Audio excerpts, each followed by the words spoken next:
In a city where the skyline was a jagged silhouette of towering skyscrapers, life unfolded at a relentless pace. The air buzzed with the energy of honking cars, hurried footsteps, and the muffled chatter of strangers weaving through crowded sidewalks. It was a place of stark contrasts, where wealth gleamed in the form of glassy high-rises and sleek luxury cars, while shadows lingered in the narrow alleys and worn-out faces of those struggling to make ends meet. Among these streets, alive with both opportunity and despair, lived a boy named Kai, a scrappy yet spirited child of 12. Kai was a child of the city in every sense, his presence a reflection of its untamed vibrancy. His patched clothes, fraying at the edges, spoke of humble means, yet his confident stride revealed a spirit unbroken by hardship. With the unrelenting curiosity of youth, Kai viewed the bustling world around him not as a maze of limitations, but as an ever-changing canvas for adventure. Where others saw mundane streets, Kai saw endless possibilities. Every alleyway echoed with the laughter of hidden games, every park a kingdom waiting to be explored. Even in the city's starkest moments, Kai's boundless energy and mischievous grin hinted at his gift, finding glimmers of joy where few would think to look. One sunny afternoon, his boundless imagination and thirst for discovery would draw him into a chain of events that would not only challenge his quick thinking, but also shake the well-ordered world of a man whose life was far removed from Kai's. It was on one such sunny afternoon that Kai, with his trademark lively step, found himself wandering down a familiar street lined with mismatched buildings. This stretch was his playground, a tapestry of forgotten corners and hidden treasures only he seemed to notice. As he turned a corner near the edge of the park, the sight of something extraordinary stopped him in his tracks. There, gleaming like a black pearl in a sea of gray asphalt, was a luxury car so polished it mirrored the sunlight. Its sleek design, impeccable shine, and an unmistakable aura of wealth stood out starkly against the modest surroundings. It was a Rolls-Royce, the kind of car Kai had only ever seen in the glossy magazines he found tossed in recycling bins. Parked neatly at the curb, the car seemed almost out of place, like a jewel accidentally dropped into the dust.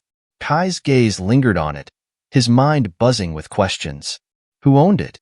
Why was it here? And most importantly, how could something so lavish exist when kids like him had to hustle for spare change just to buy bread? Then, as if in answer, the door of the car opened with a measured elegance, and a man stepped out. Kai recognized him instantly from the news broadcasts displayed on towering billboards in the city square. It was Edward Crane, the reclusive millionaire known for his empire of investments and a demeanor as unyielding as steel. His sharp suit seemed tailored not just for his frame but for his very persona, a man of power, control, and precision.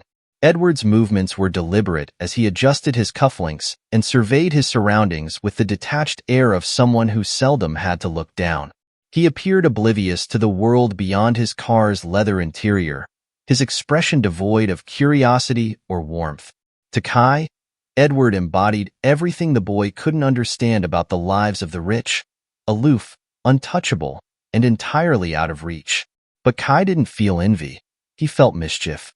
The sight of Edward Crane, this towering figure of wealth and influence, sparked a rebellious streak in him. Kai's gaze flicked to the ground, where a small, jagged stone lay just inches from his foot. The corners of his mouth lifted into a grin. Kai crouched down, his fingers curling around the cool, smooth surface of the rock. It wasn't big enough to cause damage, but it was enough to make a point. He weighed it in his palm, gauging its heft, while his eyes darted back to Edward, who had turned away to take a call on his phone. For Kai, this moment wasn't about malice. It wasn't even about Edward Crane himself. It was about the imbalance that Kai saw every day. An imbalance that left kids like him chasing dreams that people like Edward seemed to take for granted. This was his way of shouting into the void, a small act of rebellion against a world that felt so unfair. With one smooth motion, Kai hurled the stone. It arced through the air, catching the sunlight before hitting its target with a sharp thwack. A small, almost imperceptible dent appeared on the side panel of the car. The sound echoed faintly in the street, drawing the attention of a few passers-by who paused mid-step, their curiosity piqued. Edward Crane's reaction was instantaneous. His phone call ended abruptly as he spun around, his piercing gaze scanning the street for the source of the disturbance. His expression darkened as his eyes fell on Kai, who stood defiantly a few feet away, his hands now casually tucked into the frayed pockets of his shorts. The air between them seemed to crackle with unspoken tension. Edward took a step toward Kai, his polished shoes making a crisp sound against the pavement. Each step was deliberate, his towering frame casting a long shadow over the boy. "What do you think you're doing?" Edward's voice, deep and commanding, reverberated through the street. It was the kind of voice that could silence a room and demanded respect without question. Kai didn't flinch. Instead, he tilted his head slightly, his mischievous grin unfaltering. "Fixing the balance," he said, his tone light but his eyes sharp. "Balance?" Edward's brows knitted together, his disbelief evident. "You vandalized my car, and you're talking about balance?" Kai shrugged. "People like you don't notice kids like me until we make a noise. So, I made one." For a moment, Edward was struck speechless, caught off guard by the boldness of this scrappy boy. He had expected fear or an apology, not defiance. He took another step closer, and Kai instinctively backed up, though his grin never wavered. "You're in a lot of trouble, boy," Edward said, his tone cold. Kai's expression shifted, his grin replaced by a look of quiet seriousness. "No, Mr. Crane, you're the one in trouble. You just don't know it yet." The words hung in the air like a challenge, daring Edward to question them. Despite himself, Edward hesitated, a flicker of curiosity breaking through his annoyance. "What are you talking about?" Kai glanced over his shoulder, his eyes scanning the street. "We can't talk here. You need to follow me. Trust me, you're not safe." Edward's skepticism deepened, but so did his intrigue. This boy, with his tattered clothes and audacious attitude, seemed utterly out of place in Edward's orderly world, yet something in Kai's tone gave him pause. Against his better judgment, Edward found himself saying, "All right, lead the way." As Kai turned and began weaving through the bustling streets, Edward followed, his long strides effortlessly keeping pace. He told himself he was doing this to prove a point, to teach the boy a lesson. Yet, as they disappeared deeper into the city's maze, Edward couldn't shake the feeling that he had just stepped into a story far bigger than either of them could imagine. The city stretched endlessly before them as Kai led Edward deeper into its labyrinth. Skyscrapers gave way to narrower streets lined with aging buildings and bustling marketplaces. The further they walked, the more the polished veneer of wealth faded into the grit and rawness of the city's underbelly. Edward, accustomed to pristine boardrooms and meticulously planned urban spaces, found himself uncomfortably out of place. Kai darted ahead with the agility of someone who knew these streets like the back of his hand, but his usual confidence was laced with a subtle urgency. His head turned now and then, his sharp eyes scanning the faces around them. "You're wasting my time, boy," Edward muttered, irritation creeping into his tone as he adjusted his cufflinks. "If you have something to say it now." Kai didn't stop. "Patience, Mr. Crane," he replied without looking back. "We're almost there. You'll see."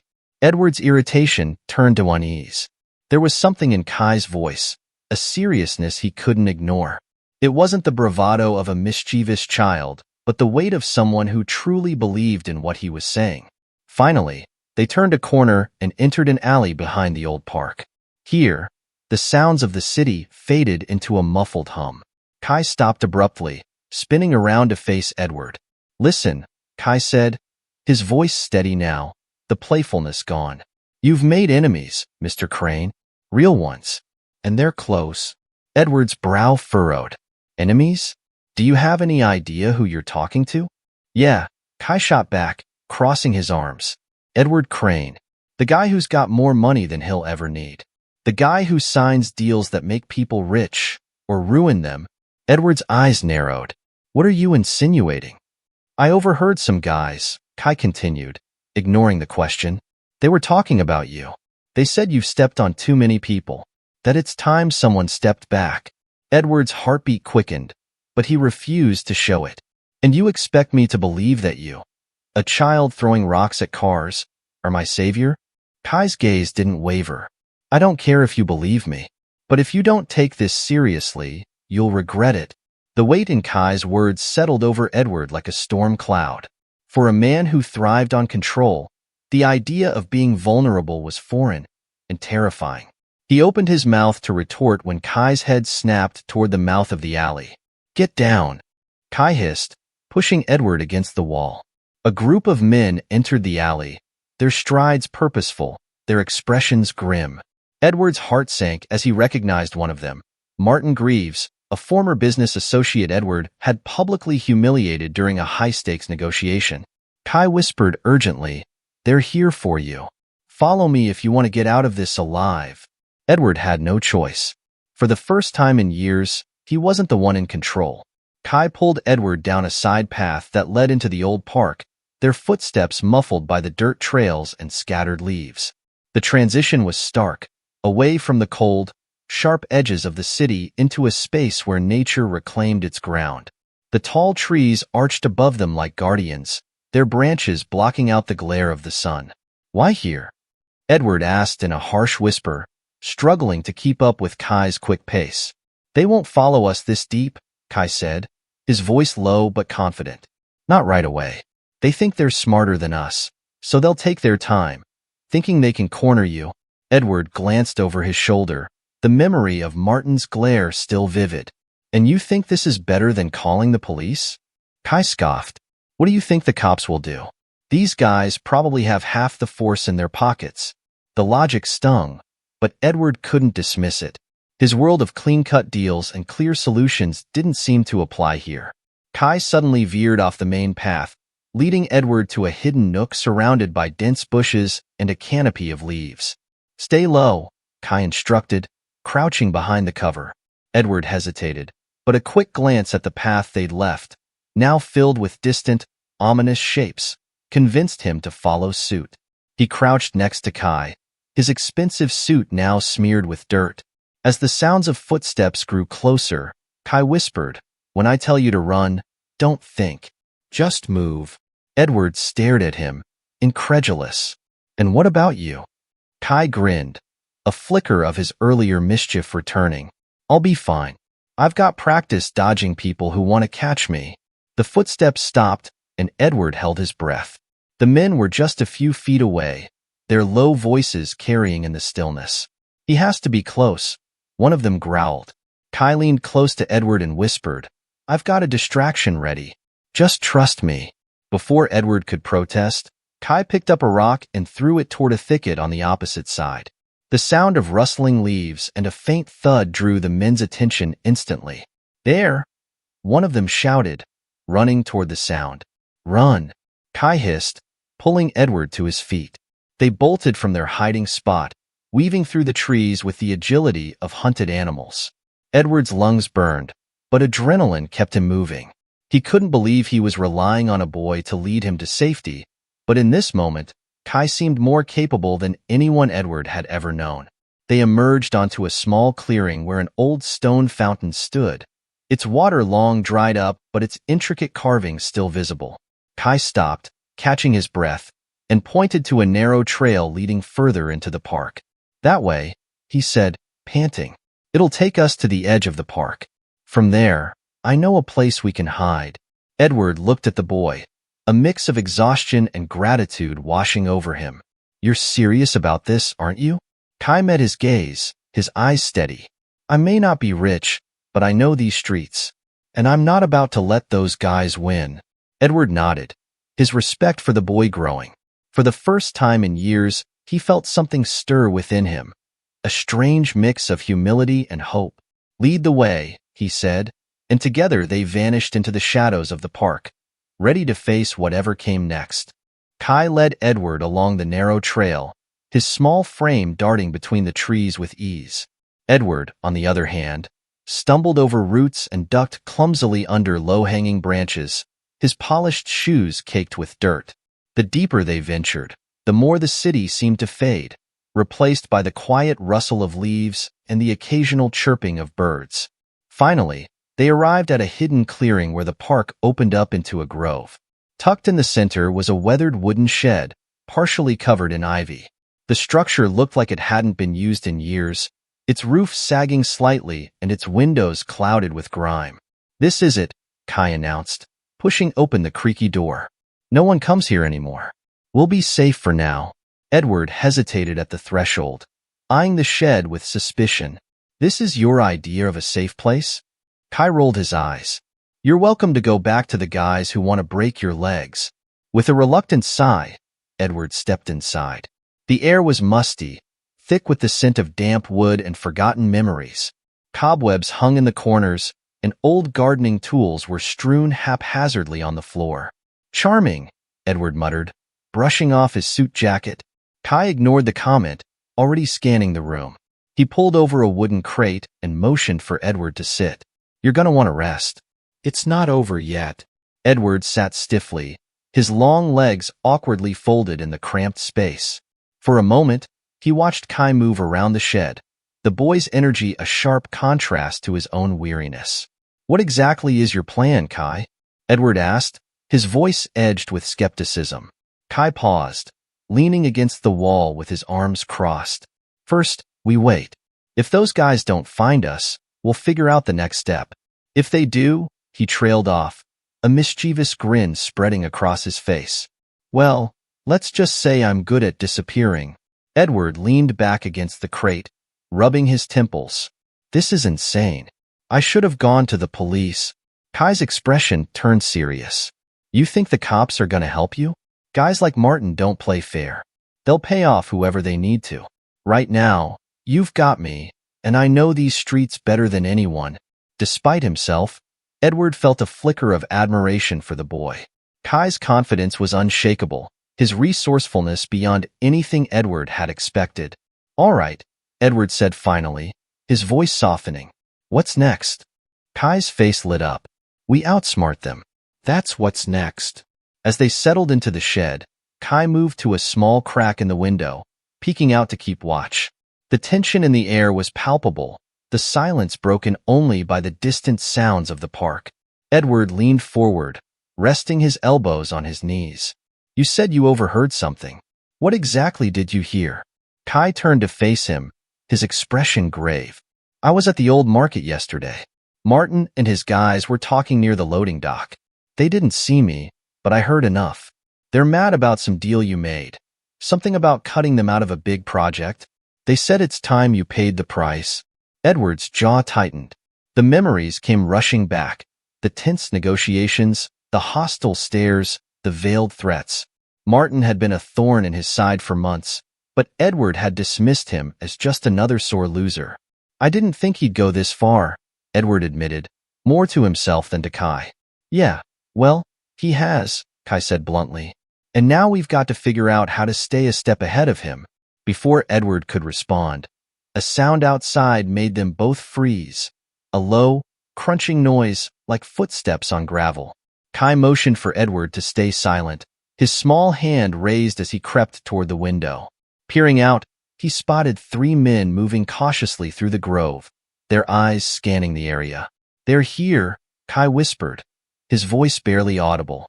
Edward's heart pounded in his chest. He had faced boardroom battles, media scrutiny, and high-stakes deals, but this was a new kind of terror, raw, immediate, and entirely out of his control. Kai stepped back from the window, his mind racing. "All right," he said in a low voice, "here's what we're gonna do. I'll create a diversion to lead them away. You sneak out through the back and head for the old fountain. It's crowded enough there to blend in." Edward shook his head. "No, I'm not leaving you here alone." Kai's eyes flashed with determination. "You don't have a choice, Mr. Crane. They're after you, not me. I know this park like the back of my hand. I'll be fine." The footsteps grew louder, and Edward knew there was no time to argue. Reluctantly, he nodded. "Be careful, Kai." Kai grinned. "Always am." Before Edward could respond, Kai grabbed a rusted watering can and hurled it toward the opposite side of the grove. The loud clatter startled the men, drawing their attention away from the shed. "There!" one of them shouted, rushing toward the noise. "Now's your chance," Kai whispered urgently. Edward slipped out the back of the shed, moving as quickly and quietly as he could. The cool air hit his face, but he barely noticed, his focus entirely on reaching the fountain. As he darted through the trees, he couldn't help but glance back. For the first time in years, he wasn't thinking about deals or profits. He was thinking about a scrappy boy with a quick mind and a big heart, someone who had risked everything to help him. Edward vowed silently that if they made it out of this, he wouldn't let Kai's bravery go unrewarded. In the distance, the sound of laughter and running water signaled the fountain's location. Edward picked up his pace, hoping Kai's plan had bought them enough time. Little did he know, this was only the beginning of a journey that would test them both in ways neither could have imagined. Edward reached the fountain, a whimsical centerpiece surrounded by families enjoying the sunny afternoon. The bubbling water and the sound of children's laughter provided a stark contrast to the chaos he had just fled. He slowed his pace, blending into the crowd as Kai had instructed. His chest heaved with exertion, but his mind raced even faster. He scanned the area, searching for Kai, but the boy was nowhere in sight. Doubts began creeping into his mind. Had the diversion worked? Was Kai safe? The guilt of leaving him behind weighed heavily on Edward, yet he had to trust the boy's instincts. He moved to the fountain's edge, pretending to admire the carvings, all the while keeping a watchful eye on his surroundings. The men who had been pursuing him were not far behind. He could sense their presence, like wolves circling their prey. A fleeting glimpse of one of them in the crowd confirmed his fears. Edward adjusted his posture, doing his best to appear inconspicuous. His attention snapped to a group of children splashing in the water when he felt a gentle tug at his sleeve. Startled, he turned to see Kai standing beside him, a mischievous grin on his face and a streak of dirt on his cheek. "You move like an elephant, Mr. Crane," Kai whispered, his tone light but his eyes scanning the crowd. "Lucky for you, they fell for my trick." Edward sighed with relief, crouching slightly to meet Kai at eye level. "You're all right," Kai smirked. "Told you, didn't I? Now, let's get out of here before they catch on." Edward straightened, feeling a sense of admiration he hadn't expected. "Where to now, genius?" Kai's grin faded, replaced by a look of determination. "We've got to throw them off completely. Follow me, and this time, try not to look so important." The two of them wove through the park, Kai leading the way with a confidence that belied his age. They passed picnickers, joggers, and street performers, gradually making their way toward the park's edge. Kai kept glancing over his shoulder, ensuring they weren't being followed. As they reached a side exit, Kai paused, pulling Edward into the shadow of a tall oak tree. "Okay," he whispered, pointing down a side street. "There's an old diner 2 blocks from here. It's always packed, so we can blend in." Edward nodded, his mind already strategizing. "And after that?" Kai hesitated, a flicker of vulnerability crossing his face. "We'll figure it out, one step at a time." The sincerity in Kai's voice struck a chord with Edward. For all his bravado, the boy was shouldering a responsibility far beyond his years. With a resolute nod, Edward followed him down the street, the sounds of the park fading behind them. The diner came into view like a beacon of normalcy amidst the chaos. Its neon sign flickered, and the smell of frying bacon wafted through the air. Inside, the hum of conversation and the clatter of dishes created a comforting backdrop. Kai pushed open the door, leading Edward to a booth in the far corner. The table's laminate surface was scratched and worn, but to Edward, it felt like a sanctuary. "Order something," Kai said, sliding into the seat opposite Edward. "We need to look like we belong." Edward raised an eyebrow. "You're giving me orders now?" Kai shrugged, a playful glint in his eye. "You're the one hiding from goons, Mr. Crane. Trust me on this." Edward smirked despite himself and signaled for a waitress. As they waited, Kai's demeanor shifted. He tapped his fingers on the table, his gaze darting to the windows. Edward noticed the change. "What's on your mind?" Edward asked, his voice low. Kai hesitated before speaking. "Those guys, they're not just some angry businessmen, are they?" Edward leaned back, crossing his arms. "What makes you say that?" "I've been around," Kai said, his tone unusually serious. "The way they move, the way they talk, it's not just about money. There's something bigger going on." Edward's jaw tightened. The boy was sharper than he had given him credit for. You're right, he admitted after a pause. Martin and his crew aren't your average corporate sharks. They've got ties to people who don't care about rules or laws. I've been stepping on toes for years, and now it's catching up to me. Kai leaned forward, his voice dropping to a whisper. So, what's their endgame? They kill you, and what? Take over your business? Something like that, Edward said grimly. They want to send a message. Make an example of me to scare others into compliance. Kai frowned, his young face hardening with resolve. Then we can't just hide. We've got to fight back. Edward blinked, caught off guard by the boy's conviction. And how do you propose we do that? Kai leaned closer, his voice steady. I know these streets, Mr. Crane. I've got connections, people who can help us figure out what they're planning. But I need you to trust me. Edward studied the boy, his skepticism melting into something he hadn't felt in years. Hope. For all his wealth and influence, he realized he had never encountered anyone quite like Kai, a boy who had nothing but was willing to risk everything. All right, Edward said, his tone firm. I'm in. What's the first step? Kai's grin returned, full of determination. First, we eat. Then we go find my dad.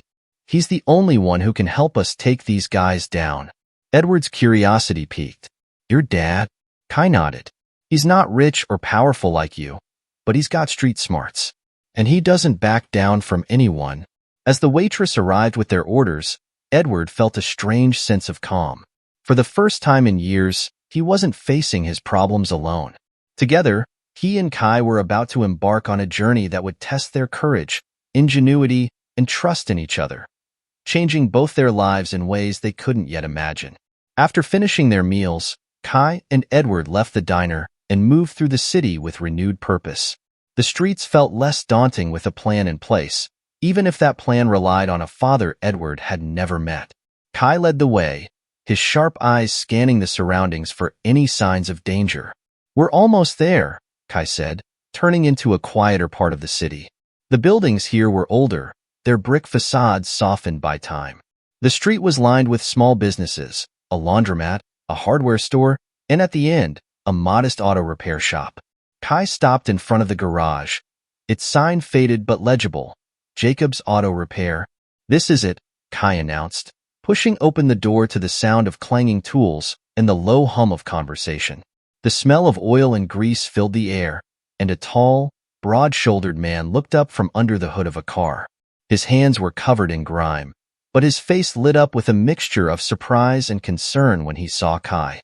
Kai, the man asked, wiping his hands on a rag as he approached. What are you doing here, kid? And who's this? Kai didn't waste time with pleasantries. Dad, this is Mr. Edward Crane. He's in trouble, and we need your help. Jacob's eyes narrowed as he turned his gaze to Edward. His demeanor shifted from warm to cautious, his protective instincts kicking in. What kind of trouble? Edward extended a hand, but Jacob didn't take it. Instead, he folded his arms and waited for an explanation. Kai jumped in. There are guys after him, bad guys. They're tied to some business stuff, and they mean serious harm. I overheard them talking about it. They were chasing us through the park. Jacob sighed heavily, running a hand through his graying hair. Kai, I told you to stay out of trouble, not bring it here. Kai's voice grew firm. This isn't just about me, Dad. These men won't stop until they get to him. And if we don't do something, it's going to get worse. Jacob studied his son's face, recognizing the determination in his eyes. Finally, he turned to Edward. All right, Mr. Crane, you've got 5 minutes. Explain everything. Edward took a deep breath and recounted the events of the past few days. His run-in with Martin, the escalating threats, and the pursuit that had brought him to the garage. Jacob listened intently, his expression unreadable. When Edward finished, Jacob leaned against the workbench, his brow furrowed. You're in deep, he said bluntly. Martin's not just some disgruntled businessman. He's got connections to people you don't want to cross. I'm aware of that, Edward replied. What I need is a way to level the playing field. Jacob's lips pressed into a thin line. You don't level the playing field with men like that. You outsmart them. And that's going to take more than money. Kai piped up. We've got the element of surprise. They think we're running scared, but if we flip the script, we can catch them off guard. Jacob nodded slowly, a hint of pride in his eyes. You're right, kid, but it's going to take careful planning. Edward, feeling out of his depth in this world of street smarts and strategy, asked, What do you suggest? Jacob grabbed a notepad from the workbench and began sketching out a plan. First, we need to know exactly what Martin's after. Is it revenge, leverage, or something bigger? Once we know that, we can figure out how to hit back. Jacob called in a favor from an old friend, a man named Victor, who worked security in one of the buildings where Martin's crew often operated. Victor was a wiry, sharp-eyed man with a knack for getting information without drawing attention to himself. Within an hour, he had returned with valuable intel. They've set up shop in the warehouse district, Victor explained, spreading a map on the workbench. He pointed to a cluster of buildings near the docks. They're not just looking for you, Mr. Crane. They're setting up a deal, a big one. Smuggling, most likely. Your involvement? A distraction. They're making it look like they're after you to cover their real operation.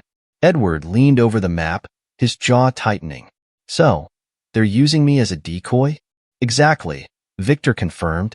They know you're high profile. If people think Martin's focused on you, no one will suspect what's really happening. Kai chimed in. Then we've got to expose them. If we can prove what they're doing, they'll have bigger problems than us. Jacob nodded. It's risky, but it could work. We'll need evidence. Photos, recordings, anything that ties them to the smuggling. Edward hesitated. And if we fail? Kai looked him square in the eye. We won't. Jacob clapped his son on the shoulder. That's the spirit. All right, here's the plan. Victor and I will stake out the warehouse. Kai, you're staying here. What? No way. Kai protested. I'm part of this. Jacob shook his head. You've done enough, kid. This is dangerous. But Kai wasn't having it. Dad, I know those streets better than anyone. You need me. Jacob sighed, clearly torn. But before he could respond, Edward spoke up. Let him come. Both Jacob and Kai looked at him in surprise. He's resourceful, Edward continued, and frankly, I wouldn't be here without him. He's earned his place. Jacob stared at Edward for a long moment before finally relenting. All right, but you stay close to me, Kai. No heroics. Kai grinned. Deal. As they prepared to leave, Jacob handed Edward an old baseball cap and jacket. Put these on. You'll stand out less. Edward slipped them on, feeling the weight of the situation settle over him.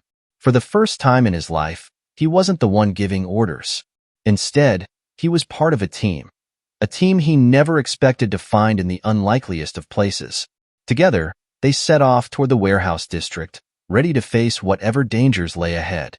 In Edward's mind, one thought stood out. This wasn't just about survival anymore. It was about justice and redemption. The sun had dipped below the horizon by the time Jacob, Edward, Kai, and Victor reached the warehouse district. The docks were eerily quiet, save for the occasional creak of old cranes swaying in the wind. Shadows stretched long across the ground, and the salty tang of the nearby ocean hung heavy in the air. Victor led the way, his movements calculated and silent. He motioned for the group to stop behind a stack of rusted shipping containers, pulling out a pair of binoculars to survey the area. There, Victor whispered, pointing to a dimly lit warehouse across the lot. A few burly men stood at the entrance, their postures tense and alert. That's where they're operating. Martin and his crew are inside. Looks like they're gearing up for something big. Kai craned his neck to get a better look, his eyes gleaming with a mixture of curiosity and determination. What's the plan? Jacob crouched beside him, sketching a rough outline in the dirt. Victor and I will handle the outside guards. Edward, you'll need to slip in and gather evidence. Documents, photos, anything that proves what they're doing. Kai, you stay put. Kai opened his mouth to protest, but Edward raised a hand. He comes with me, Edward said firmly. Jacob shot him a sharp look. Are you serious? This isn't a game. Edward nodded, his expression resolute. I've seen what he's capable of. He knows how to move unseen, and I'll need someone watching my back. Besides, we're in this together. Kai grinned, a mix of pride and mischief dancing in his eyes. Told you I'm useful. Jacob sighed heavily but didn't argue further. Fine, but you listen to Edward, got it? Kai gave a mock salute. Got it, boss. With the plan set, they moved into position. Victor and Jacob circled the perimeter, their figures disappearing into the shadows. Edward and Kai waited for their signal, the tension thick in the air. A soft whistle cut through the stillness. Jacob's signal? Let's go, Edward whispered, and the two of them darted across the lot toward the warehouse. Inside, the atmosphere was electric. Rows of crates were stacked high, their contents partially visible. Contraband weapons, high-end electronics, and unmarked boxes that hinted at something more sinister. Martin stood at the center of it all, barking orders to his men as they loaded the goods onto a truck. Edward pulled out his phone, its camera lens glinting faintly in the dim light. He snapped photos of the crates, the truck, and Martin himself, careful to remain hidden. Kai, meanwhile, moved like a shadow, his small frame slipping between stacks of crates. He stopped suddenly, his eyes widening as he spotted a ledger lying open on a nearby table. He gestured for Edward to follow. That's it, Kai whispered. That's the proof. Edward nodded, his heart pounding as they approached the table. He snapped a photo of the ledger's contents, the names and transactions damning evidence of Martin's smuggling operation. But as they turned to leave, a loud crash echoed through the warehouse. One of the crates had toppled over, spilling its contents across the floor. Who's there? Martin roared, his eyes scanning the room. Edward grabbed Kai's arm. Run! They bolted toward the exit, their footsteps thundering against the concrete floor. Shouts erupted behind them, and the sound of heavy boots followed in pursuit. Jacob and Victor appeared at the doorway, their faces grim. This way, Jacob shouted, motioning for them to follow. The group raced through the maze of shipping containers, the glow of flashlights slicing through the darkness behind them. Edward's lungs burned, and he could hear Kai's ragged breathing beside him, but neither dared to slow down. Finally, they reached the edge of the docks, where Jacob had stashed a getaway car. Get in, he barked. They piled in, the engine roaring to life as Jacob floored the gas. The car sped away, the shouts of Martin's men fading into the distance. Back at the auto shop, the group regrouped, their adrenaline still running high. Edward transferred the photos and videos from his phone to Jacob's laptop, the evidence coming to life on the screen. The ledger entries, the photos of contraband, and Martin's unmistakable face left no room for doubt. Victor leaned back in his chair, a satisfied grin on his face. This is it. Enough to bury Martin and his operation for good. Jacob nodded. I'll send this to a friend in the precinct, someone I can trust. By morning, the authorities will have everything they need to move in. Edward sat silently, his gaze fixed on the screen. For years, he had prided himself on his ability to navigate the murky waters of business, but this ordeal had shaken him to his core. He turned to Kai, who was perched on the edge of a workbench, swinging his legs. I owe you, Edward said, his voice heavy with sincerity. You saved my life. Kai shrugged, but his smile betrayed his pride. You're welcome, Mr. Crane. But you know what you really owe me? Edward raised an eyebrow. What's that? Kai's grin widened. A better world. You've got money power. Use it for something good. The words hit Edward like a punch to the gut. This scrappy, street-smart kid had more wisdom in him than most people Edward had met in his privileged circles. You have my word, Edward said, extending a hand. No more business as usual. I'll do better. Kai shook his hand, his grip firm despite his small size. Good. Now, how about we celebrate? I'm starving.